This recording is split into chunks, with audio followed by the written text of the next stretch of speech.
What's good, SEC people? We are back. We are back. We are back.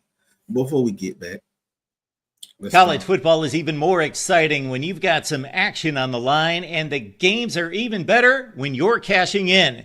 And the Voice of College Football is the place to be to get the greatest value. Start with my picks. 75% against the money line, 58% against the spread, and I've got a 40-plus year track record. 11-0 in the college football playoff for me last year against the money line, 8-3 against the spread. And I'm just the warm-up act. Steve Merrill of Wager Talk is our ace in the hole, show stopper. 7 years with the Voice of College Football, over 30 years in the industry. Steve gives us analysis on all the big games, but you can't miss Steve's weekly under-the-radar pick. 28-12 against the spread the last 3 years. You also get picks from some of our top analysts here at the Voice of College Football, including Corey Bratta, Matt Zemek, and Steve Dace. Check out those numbers. Become a YouTube or Patreon member for just $99 per month. Go to the main channel on YouTube, click join, and then select a betting tier. Do the same thing on Patreon. Make 2025 a winner now. Go make you some money. Hope you've been making a little money. I haven't. I don't want to talk about last weekend, bro.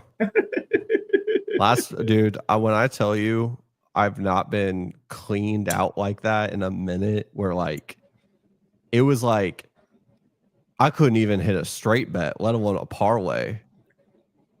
It was a whole bunch of you not making any money, but it's a new weekend. Oh, I'm gonna make some. It's always the next weekend, man. Yeah, how you man. doing, Bama? The game I would want to bet the most, I'm just gonna stay away from it this year, man. It's gonna hurt my soul because if what happens, what I want to happen, is gonna be like, damn, I wish I would have bet on it. But I'm gonna stay away from it. I don't want to put no bad luck on my boys. And this is what it's came to, Tegan. Once upon a time, you used to be able to just, close your eyes and they'll cover. Not anymore. So. No, man. Well, let's talk a little bit about last week. We could go ahead and dive in. Last week being a little bit of a lighter slate, and we got a big weekend this weekend. So we're going to prioritize a lot of this upcoming weekend slate. Florida, Miami, it's over. I don't think I got anything honestly about this game, right? Like it's just over. We've been talking about it for weeks for Florida. It'd be more interesting if they put up a fight. Unless, Bama, you got anything, I can move on to the next one. Malachi Tony, man. I like that kid. Dog. That's pretty much it, though. That was the highlight to me. I loved watching him play. And we had South Carolina, Missouri. Hey, guess who was right on Missouri? Or who was right on South Carolina? I tried to warn you guys. Yeah. This team ain't what you think it is. Having them in the top 15 preseason was egregious back then, and it was egregious now. But a lot of people are still being weird saying that was the Lenore Sellers draft stock rising game, and I'm just like, it's because he had to run, or that it's because he had to pass. It's because he actually had to. He threw the ball 28 times, Bama. Yeah, I was shocked. I was actually shocked. I was like, normally he's gonna have to do that more to win, but he still lost. But it was impressive. He was like 23 for 28, something like that. 18 of 28, yeah. Yeah, somewhere around there. But this team's just not like. Here's the thing. I said it in the offseason, we'll talk about a little bit about Missouri too, but like, if you can't block for the guy and your entire offense is predicated on a 6'5" wide receiver that can only run posts and streaks, you got a transfer running back that is always a dice roll, no improvement on the offensive line, a quarterback that isn't perfect passing the football, so you can't run like a very simplified offense, or you have to run a very simplified offense, and a defense that lost 4 or 5 draft picks and I was supposed to believe that they were going to replace and answer all those questions. What are we talking about? Right, man. Hey, I'll say this though. I'm worried about y'all going to Missouri. Missouri's going to be a problem this year. I told you that was going to be the one right there. You was like, oh, we lost 1 or 2 games. He was like, where do you see the losses? I told you Missouri was one of them. It's on the road. I think it's after you play Vandy and obviously Georgia this weekend. It's a bad spot. It's a rough spot to be in.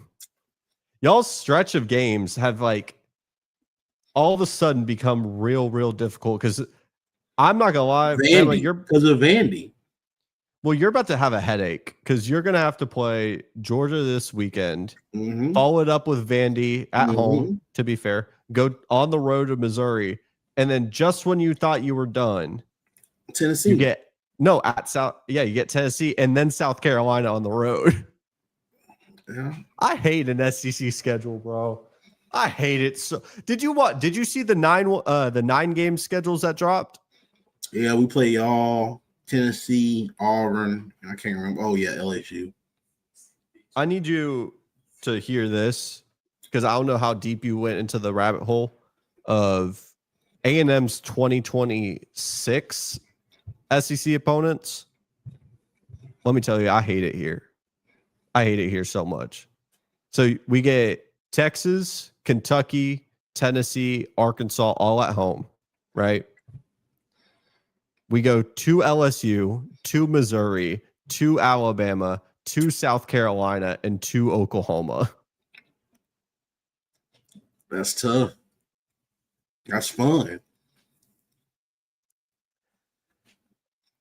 I don't really understand some of the dynamics. Like, why do we have to go to LSU in back-to-back years? That makes no sense to me sometimes. But we can keep it pushing for this weekend as well, just because we got so much to talk about with this weekend. Oklahoma and Auburn. We both predicted Oklahoma to win that game. John Auburn could have won it. Weeks. Jackson Arnold's terrible. Auburn got snubbed with that one play, that little trick play. They get snubbed with that, but Jackson Arnold. You can't give up 10 sacks. A lot of them is not even him giving up. Is them giving up? Bro, he was terrible. I was watching him the whole time. He was missing. You can't wait till the end of the year. He was terrible. He was terrible. They might need to go ahead and put in Deuce Knight now. Don't wait till after they play us. Wait till Bama, you don't realize how scared I am for this game this weekend. So the problem with Arnold is he literally gets the ball. And of course it's a clap. All right, I'm throwing it right here or it's not going anywhere else. And because by the time he goes from left to right, he's not getting to that third read. He rarely gets to that second read. And Bama, it's all sidelines. It's nothing over the middle. If it's something deep, because I was looking Singleton stack this man. He doesn't realize, like, if it's no safety over the top and your receiver is in front of the DB, you can throw that for a touchdown. Like he won't hit him. Touchdown. He won't hit him.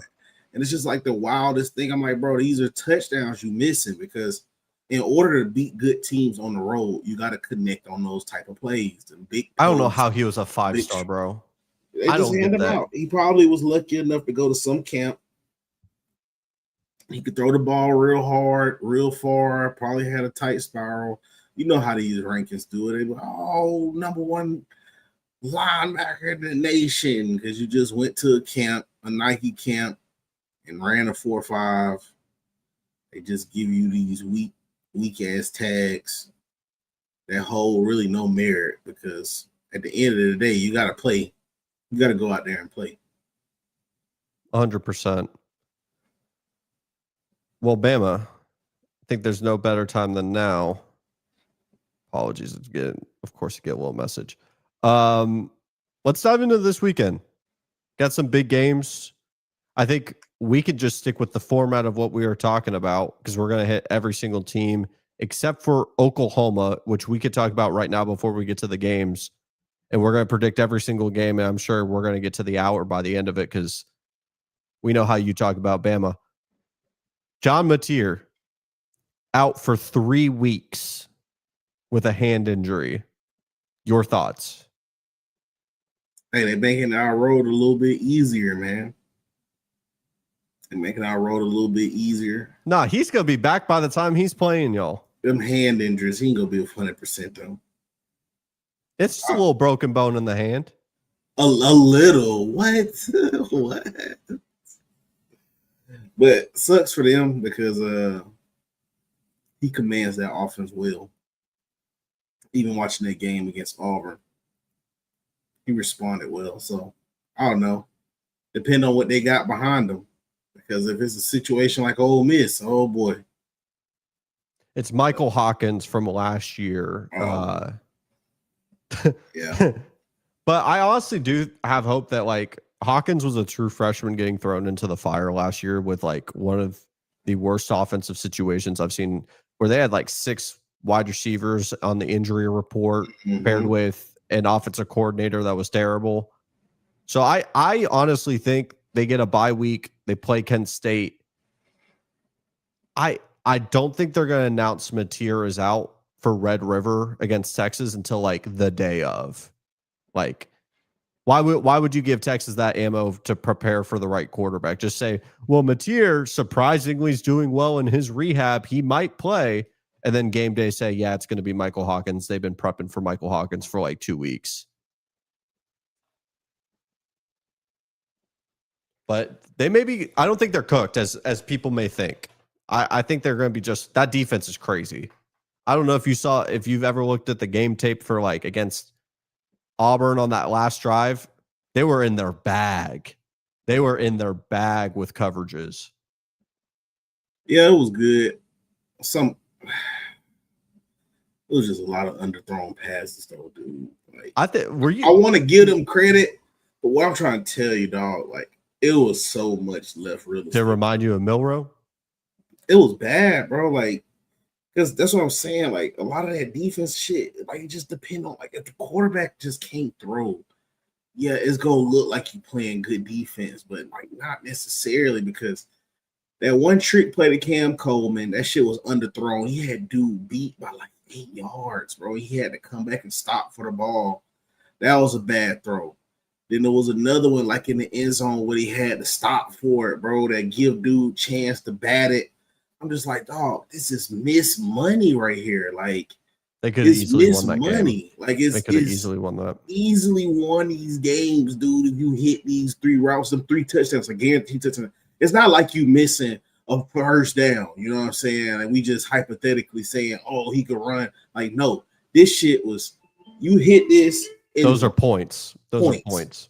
Points. You hit this. Like, that's what I'm saying. Like, down in the red zone where Cam Coleman had to wait for it. You see Todd Simpson, he had put that bitch high to the money where Horde didn't have to wait. He had to just extend for it.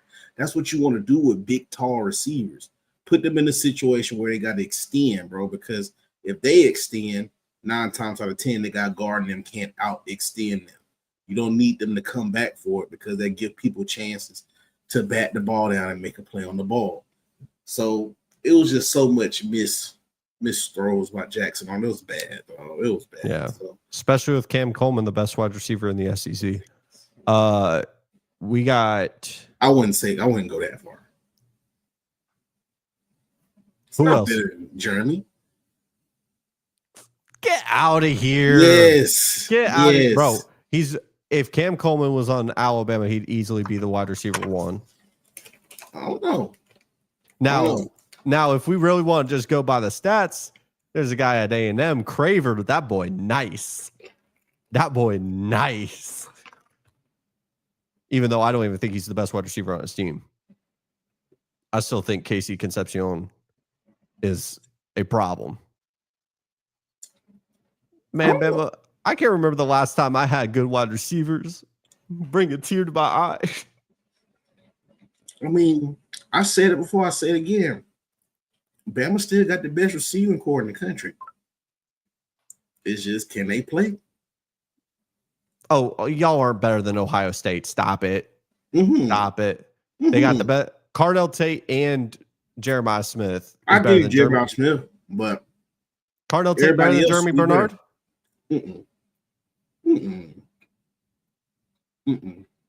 Not better than Ryan.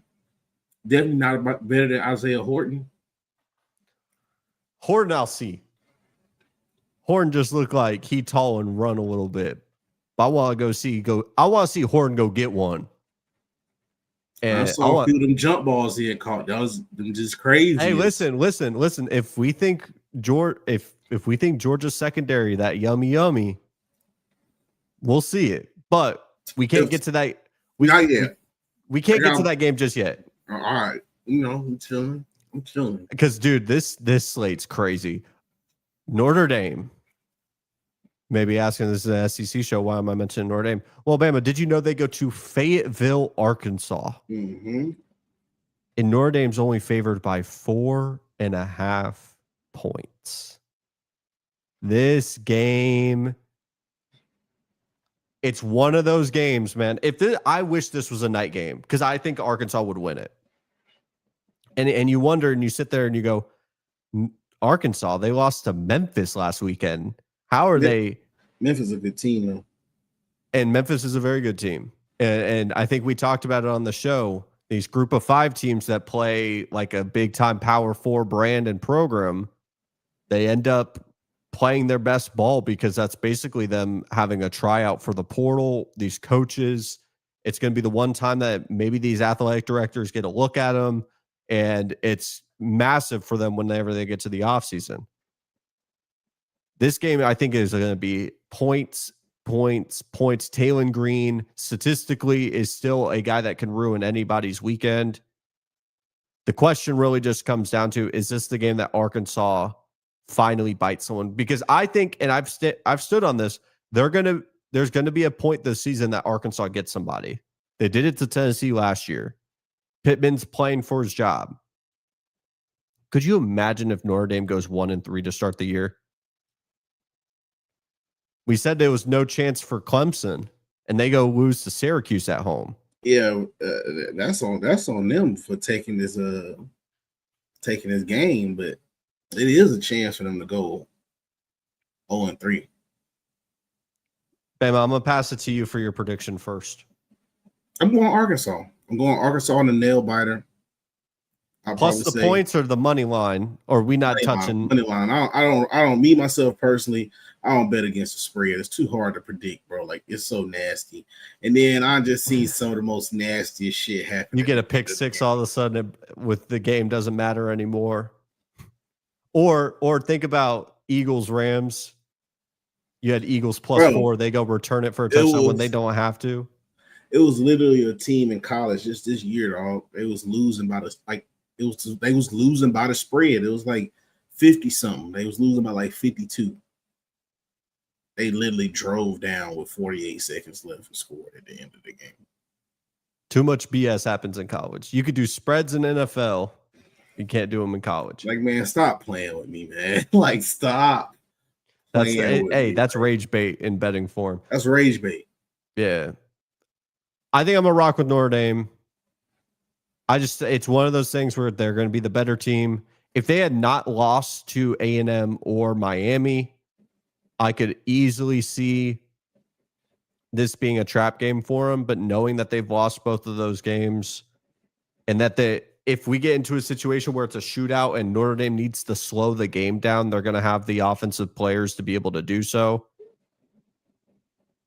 But Bama, I might even sprinkle a little bit on that money line for Arky. Arky's going to get someone this year. So you're going Arkansas. I'm going Notre Dame. We have Utah State versus Vanderbilt. Vanderbilt favored by 22.5. Utah State's 3-1.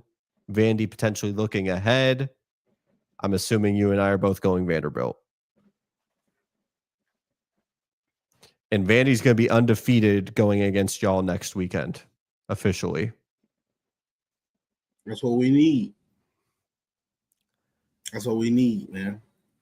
Now we got a huge matchup on the 2:30 slot. And I'm curious on your thoughts about one of these quarterbacks, because knowing that you're a quarterback guy, someone stepping in from a D2 program, Trinidad Chambly, a.k.a. that boy Nice. You got LSU, number 4 team in the country, number 4, going against the number 13 team in the nation in Ole Miss. Ole Miss is favored by 1.5 at home. Bama, what are your thoughts and predictions for this game? I'm going to Ole Miss. He's rocking the home teams, ladies and gentlemen. I'm going Ole Miss, man. I believe in Lane. I feel like this will be the part where he takes that step. Is getting to Ole Miss to the playoffs, because I feel like these. This is the year. Games. Well, they have to be. Hopefully, it's lining up to be that way. It's okay. Lane's going to Florida. Oof. I don't know about Florida either, but yeah, I'm going Ole Miss, bro. Did you hear that Whit Weeks, the linebacker for LSU, is dating Lane Kiffin's daughter? And that got announced on game week. Yeah, that's hilarious. Do you think Lane is going to have something cooked up for him? Knowing how petty he is. I think so. Like, I imagine Whit Weeks goal line. You know, he's the backer. He's not up on the line of scrimmage. Tell me why Lane all of a sudden pulls out the old Tim Tebow jump pass directed right at Whit. See what he does. Or maybe he pulls a couple pulling guards and puts it right in between the C gap where Whit is supposed to be. Go pop him with the 350-pound guard pulling. I could see that happening. I'm going with LSU here. I'm going with the road team to get the job done. I primarily think just because, like, if this was the LSU team of last year, I think they lose this game comfortably, but I trust that Nussmeier under another year, because he experienced that. I also trust that Blake Baker is going to make Chambly hesitate a little bit more. The question really does come down to, will LSU be able to run the football? That's a huge question mark. They've not been able to run the football, which, for all that rah-rah that LSU talks about Bama and their running backs and Lenny and all that, LSU has completely fallen off the cliff in terms of running the football, even though I do like their running backs this year. They just don't use them. I'm going with LSU, but I feel gross about it. I think Ole Miss take it. Ole Miss at home too. Their favorite, originally LSU came out as the favorites. It swung all the way to Mississippi, 1.5. So basically a pick 'em. Yeah, I'm gonna have to go Ole Miss, man. All righty. Well, my team, number 9, Texas A&M, at home on the 2:30 spot, 3-0 on the season, coming off of a bye week. Marcel Reed and the team facing Auburn, coming off of their first loss of the season against Oklahoma. Bama, you mind if I take this one first? I've said it on my channel. I've said it on my podcast. This is what I call the rat poison game. Because A&M, what everyone talks about is A&M can't win the big game. They are wrong. Bama, you know this. A&M can punch up their weight class. They beat Alabama number 1 before. They've been able to win these big games. Sure, they haven't been road games. You're absolutely right in that. But what I worry is A&M's also been able to get bit by lower level teams. They've been able to believe their own hype. And when I talk about the rat poison theory, I think you come off of the biggest win over the past 5 years, at least during the tenure with Mike Elko, easily. You go into the bye week. You got all these young kids sitting there listening to their Instagram reels, their TikToks, everyone saying A&M is a college football playoff contender. All of these things are happening. And they start to not want to do that film session for that extra hour. Maybe they don't practice as hard. That's been a bye week. We have 2 weeks. All of a sudden, first drive, Cam Coleman, Jackson Arnold finally makes that throw. Cam Coleman, 75 yards to the house, and you're looking up at 7-zip in the first quarter, and you are panicking. That's what I worry about for A&M. Because their defense is still to be seen. Gave up 40 against Notre Dame. Marcel Reed can throw it into harm's way. He can also just make some crazy explosive plays that Auburn can't defend. I trust Elko. I trust that they're going to be able to put Arnold into tough positions because Arnold, like you said, stinks. I trust A&M to find a way to win this. I think it's going to be ugly, but sometimes an ugly SEC win is all you need. And just get out of there with another win and finish going 4-0 to start the season. Bama, what are your thoughts? They're going to beat their ass, man. They're going to beat ugly, dude. It's going to be an ass whooping. You're not moved at all by Auburn, huh?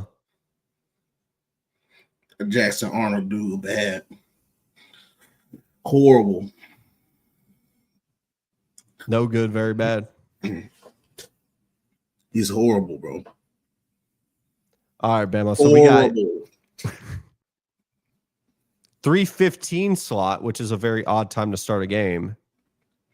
Like I said, this slate is absolutely insane. 3-1, number 15 team in the country, Tennessee. Go hear them cowbells. They're not even ranked, but they're 4-0, and they beat Arizona State. Wait, hold on. Make that make sense. How Mississippi State not ranked? How in the world are they not ranked? They beat the number 12 team in the country, and they've been blowing everyone out.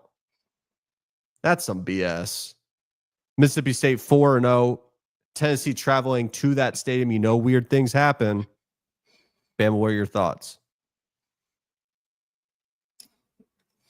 I want Tennessee to win. You want them at their best. I really don't care. I'm just trying to make sure we stay in that contention for that playoff, dude. I think if we beat Florida, if we beat Georgia, that'll put us. Yeah, if we handle business versus Georgia. Yeah, give me Mississippi State, man. Upset Central. I can see the point. 7.5 is what Tennessee is favored by.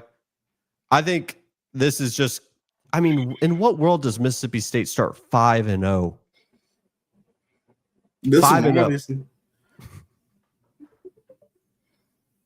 I got rock with Tennessee here. I just think they're the better team. I think from top to bottom, yeah, we can do the whole notion. If this maybe is a night game, I could start to lean Mississippi State.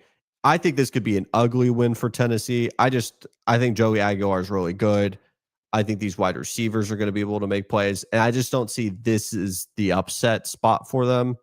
Who knows? Maybe Mississippi State's way better than we thought they were. Who knows? They beat Arizona State, but I'm not that high on Arizona State. They then are going to have to play Texas A&M, Florida, Texas, Arkansas, Georgia, Missouri. Their schedule's manageable for what it is. I'm still going with Tennessee at the end of the day to get this win. Next game we have is UMass versus Missouri. You and I are going to have Missouri. Give me UMass, bro. It's just yo. And then before we get to the main dish, Kentucky and South Carolina. Kentucky pushed South Carolina a little bit last time they played. Kentucky likes to punch up its weight class. I'm still going to pick South Carolina to find a way to win because they're at home. But if this was played at Kentucky, this would have been one of those weird games that maybe one of like Bama and Georgia's finishing up and we're looking at it and we're like, how are they still playing? How is it still close? But I'm trusting Sellers. This is a spot where like Sellers against a good team won't overwhelm him, but I think his talent will prevail on this one. Who do you got here? Give me South Carolina.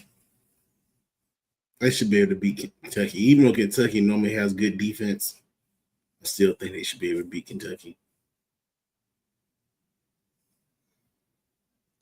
Well, Bama, let's get to the final game of the weekend.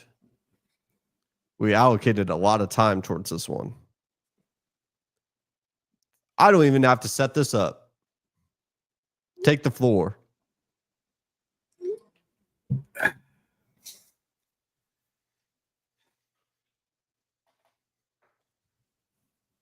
Hey, man. I just need my boys to go out there, man, and do what they need to do. Watch some old Alabama videos, bro. Just realize what that number on the side of the helmet represent, man.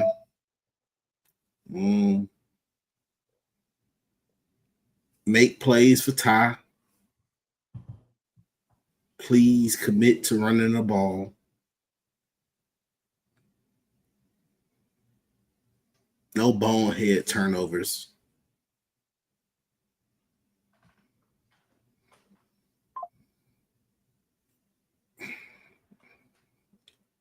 It's a lot, man. Like,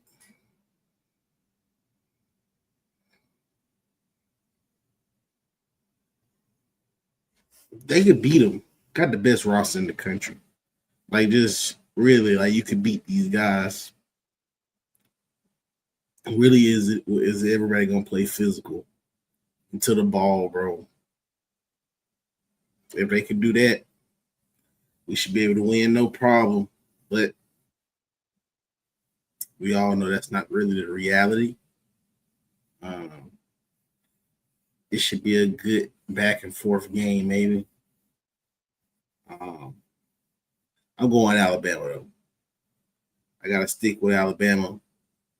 I feel like we got their number. I feel like Kalen DeBoer has really got a little taste of what it is to be in the SEC now.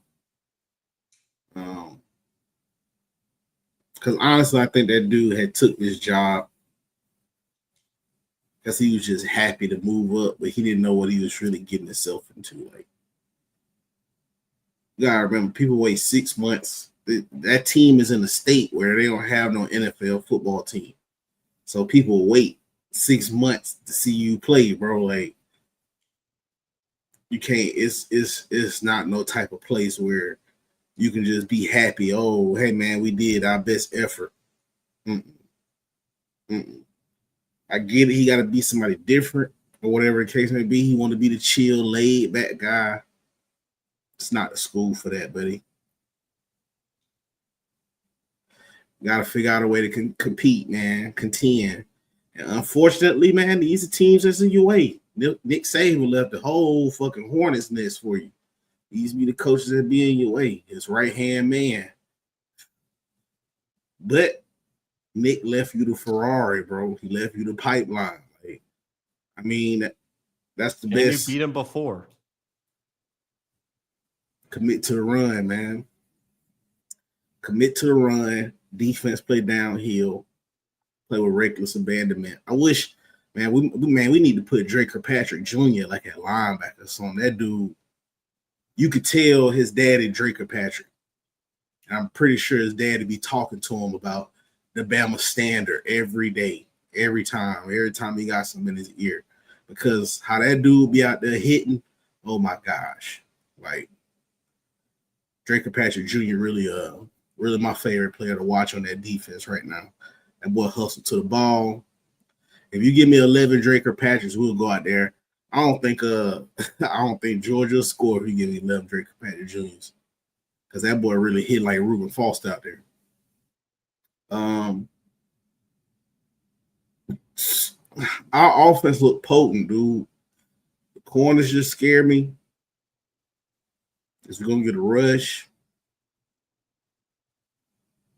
Jam Miller come back. I want to see what Tim Keenan gonna do.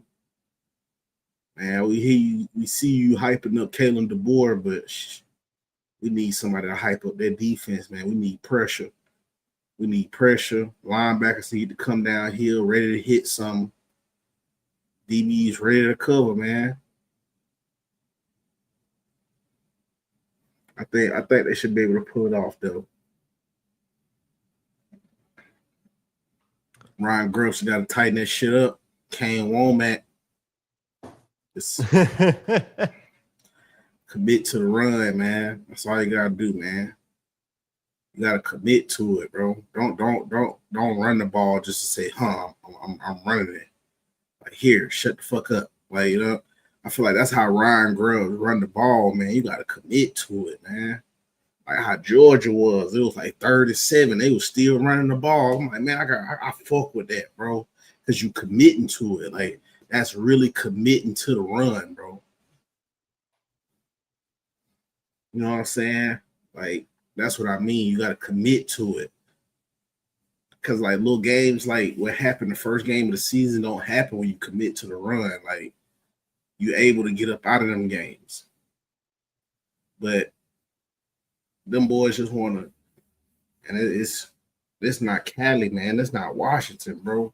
It's just a different level of football, man. I don't think them boys really understand it. And it'd be frustrating to watch it a little bit because it's like they get all of this money, and it's just like, bro, they just playing with house money at this point. Like, I hope them boys really understand it this week, dog. It's bigger than them. You got to commit to running that ball. You got to commit to figuring out how to stop the run. Keep everything in front of you. So you got them winning, huh? I mean, no other way. I can't really go against the gang, man. They the gang, bro. Like, I could never go against them. But I'm trying to tell them, like, for real, if they could just get a hope, I'm telling you, man, you gotta commit to it this week. It's the week you really commit to. You can't go out there and play cute on Georgia, man. Like, it ain't gonna happen. Mm-hmm. You too deep in them trenches, man. Like, man, this Nick right-hand man right here. I don't think people really understand that. Like, that's Nick right-hand man. I'm talking about he gave him the keys to the defense. I remember 2010 when he did it. Gave him the whole keys to the defense. I don't think people understand that Nick Saban, the defensive guru, specialist, gave Kirby the keys. This that dude right there that understand the standard. And it ain't left Georgia. I'm trying to tell people, I'm watching that Tennessee versus Georgia game. I'm like, they're still running this ball. But Kirby still committed to the standard. Smash mouth football in the 21st century, 2025. This shit ain't never been broke. Smash mouth football ain't never been broke. Never been broke.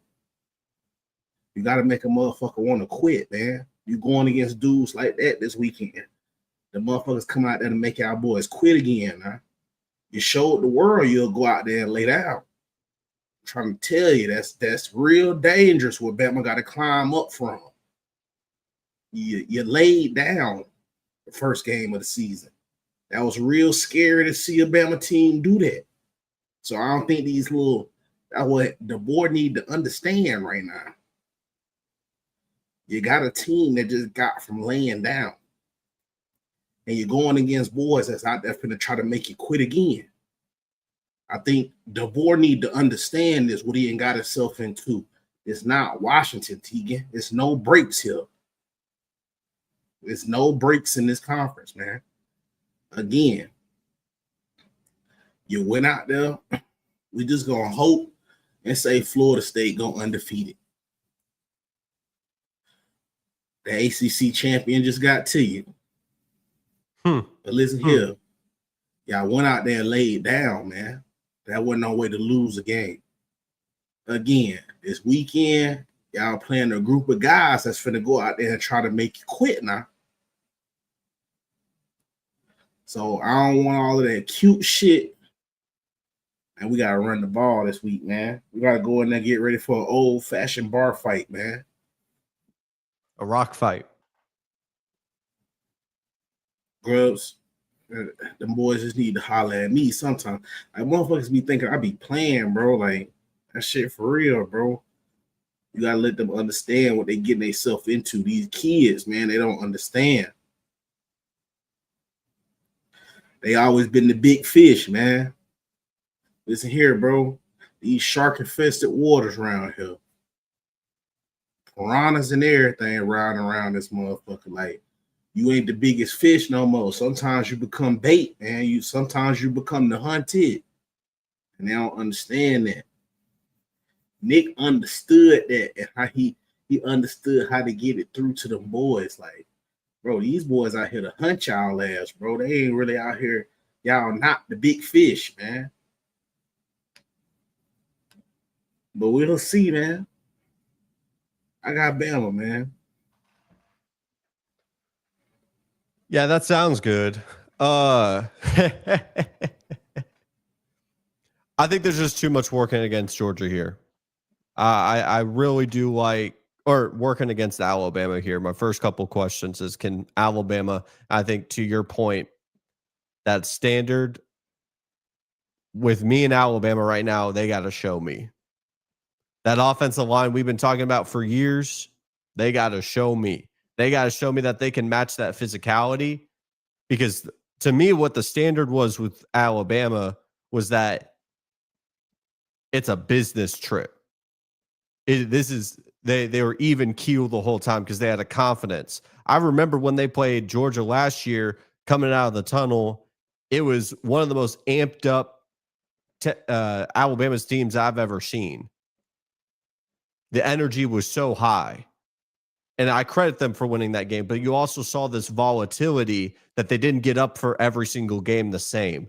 Whereas Nick Saban, it was the consistency across the board. You could be playing Georgia Southern, or you could be playing Georgia in the national championship, and you're going to get the same level of intensity and effort every single time. I say all that to say, that's not to say they can not match Georgia physically. I think that's more of a problem in the long term. I honestly am very curious on how Bray Hubbard's going to play. He's been playing better since Florida State, but can you be able to bring that intensity against Georgia? I think Alabama's going to be able to find explosives in the passing game with Horton, Jeremy, Ryan Williams. I'm curious on how Ty Simpson's going to look like if Georgia is going to get pressure on him. I also do think one thing that I'm surprised you didn't bring up, which maybe it goes to the standard, is y'all have a penalties problem. The penalties on the road get bad, and you can't do that against Georgia. Also, just playing on the road in general has been a problem. And Alabama, in passing down situations, statistically is bottom 5 in the entire SEC in terms of offensive efficiency.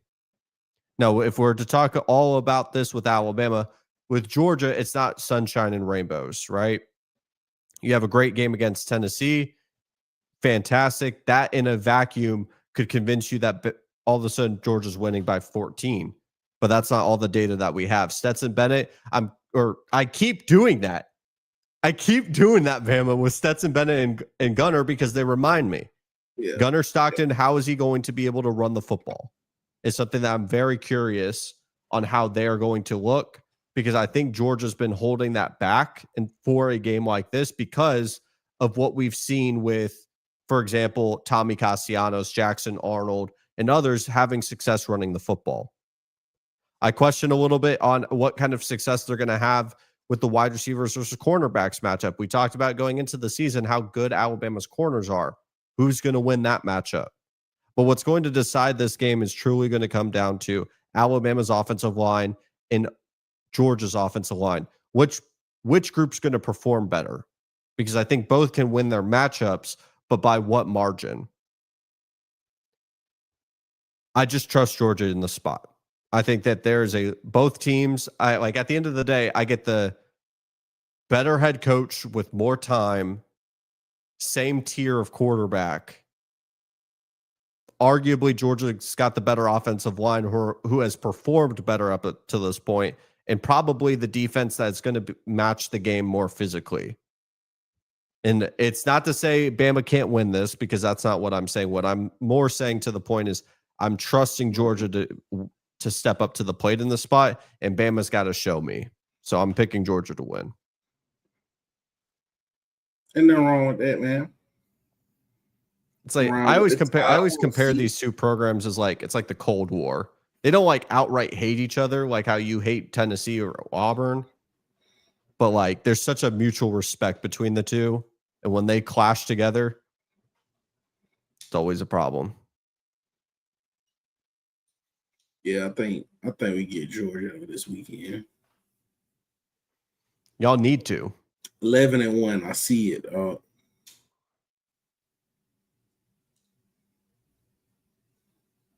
Well, Bama, I think we hit it at the 45-minute mark. I don't think we got to force it to the 15. You want to close us out? Yeah, we'll close it out, man. Closing words real quick. College football is even more exciting when you've got some action on the line, and the games are even better when you're cashing in. And the voice of college football is the place to be to get the greatest value. Start with my picks. 75% against the money line, 58% against the spread, and I've got a 40-plus year track record. 11-0 in the college football playoff for me last year against the money line, 8-3 against the spread. And I'm just the warm-up act. Steve Merrill of Wager Talk is our ace in the hole, show stopper. 7 years with the voice of college football, over 30 years in the industry. Steve gives us analysis on all the big games, but you can't miss Steve's weekly under-the-radar pick. 28-12 against the spread the last 3 years. You also get picks from some of our top analysts here at the Voice of College Football, including Corey Bratta, Matt Zemek, and Steve Dace. Check out those numbers. Become a YouTube or Patreon member for just $99 per month. Go to the main channel on YouTube, click join, and then select the betting tier. Do the same thing on Patreon. Make 2025 a winner now. All right, Bama. Peace. College football is even more exciting when you